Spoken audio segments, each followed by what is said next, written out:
Saya sedang berada di depan Museum Kirtigriya yang merupakan tempat tinggal dari Bapak Pendidikan Nasional, yaitu Bapak Ki Hajar Dewantara.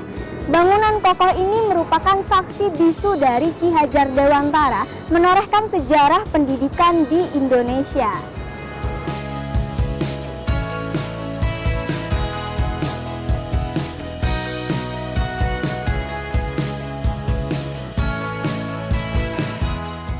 Bangunan yang dahulu menjadi kediaman pribadi Ki Hajar Dewantara beserta istrinya pada tahun 1938 ini disulap menjadi museum yang banyak menyimpan benda dan koleksi bersejarah serta catatan-catatan penting selama hidupnya. Sebelum diresmikan menjadi Museum Dewantara Kirtigriya, bangunan ini sudah lama dijadikan sebagai Dewantara Memorial. Barulah pada tanggal 2 Mei 1970, museum ini diresmikan Ki Hajar Dewantara dan dibuka untuk umum hingga saat ini.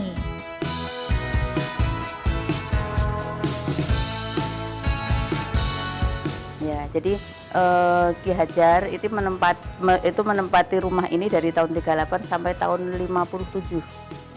Ya, jadi bertepatan dengan ulang tahun perkawinan Mas Ki Hajar sama Nyi Hajar itu mendapat persembahan bakti dari keluarga besar Taman Siswa, yaitu sebuah rumah yang sekarang di komplek UST Jalan Kusuma-Negara.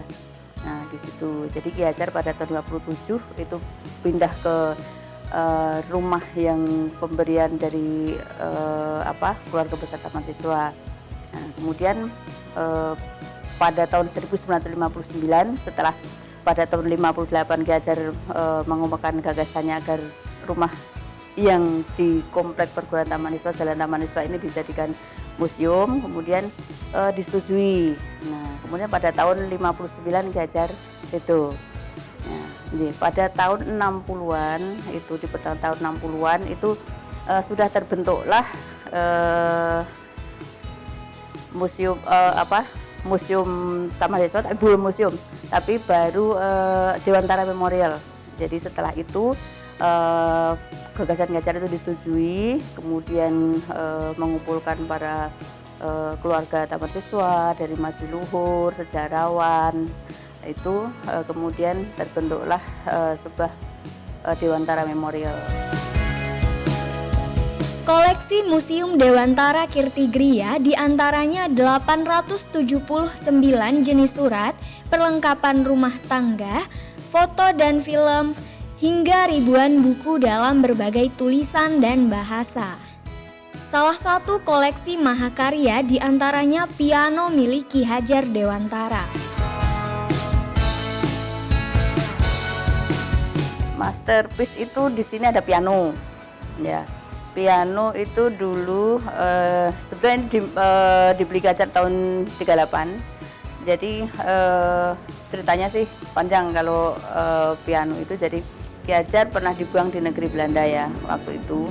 Jadi waktu itu tanggal 6 September dari sini, kemudian di kapal itu pas tanggal 14 September. 14 September itu ulang tahun istrinya. Kebetulan itu beliau kan waktu itu pengantin baru, jadi Nyi Hajar ikut. Nah, kemudian Ki Hajar itu menghadiahkan, karena nggak ada mau dihadiahin apa gitu ya, Ki Hajar menyanyikan Kinanti Sandung. Kinanti Sandung itu ciptaan Mangkunegoro IV yang intinya, yang artinya itu panjang sih, itu masalah asmara juga, kemudian seperti perjalanan Ki Hajar lah itu. Jadi lewat jurang gini-gini kan gitu ya. Jadi itu kemudian waktu di negeri Belanda itu pada tahun 16 itu, kemudian karena itu sebetulnya ditembangkan itu iringannya gamelan, tapi kalau di Belanda kan tidak ada gamelan waktu itu. Nah, kemudian Ki Hajar mengubah nada gamelan itu ke piano. Nah gitu, jadi di sana itu pada tahun 16 Kinanti Sandung itu. Kemudian sampai di sini Ki Hajar tahun 38 membeli piano itu.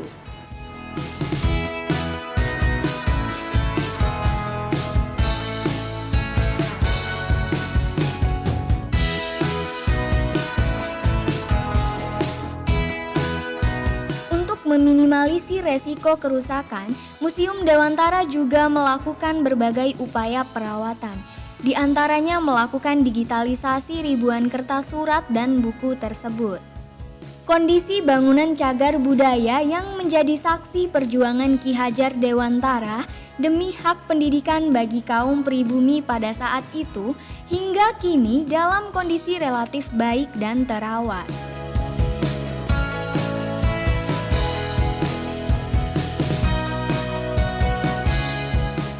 Salam bahagia, salam sahabat museum, museum di hatiku.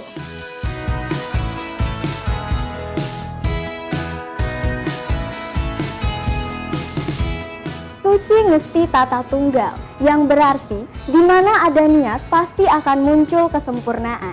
Begitulah salah satu isi dari lambang Taman Siswa.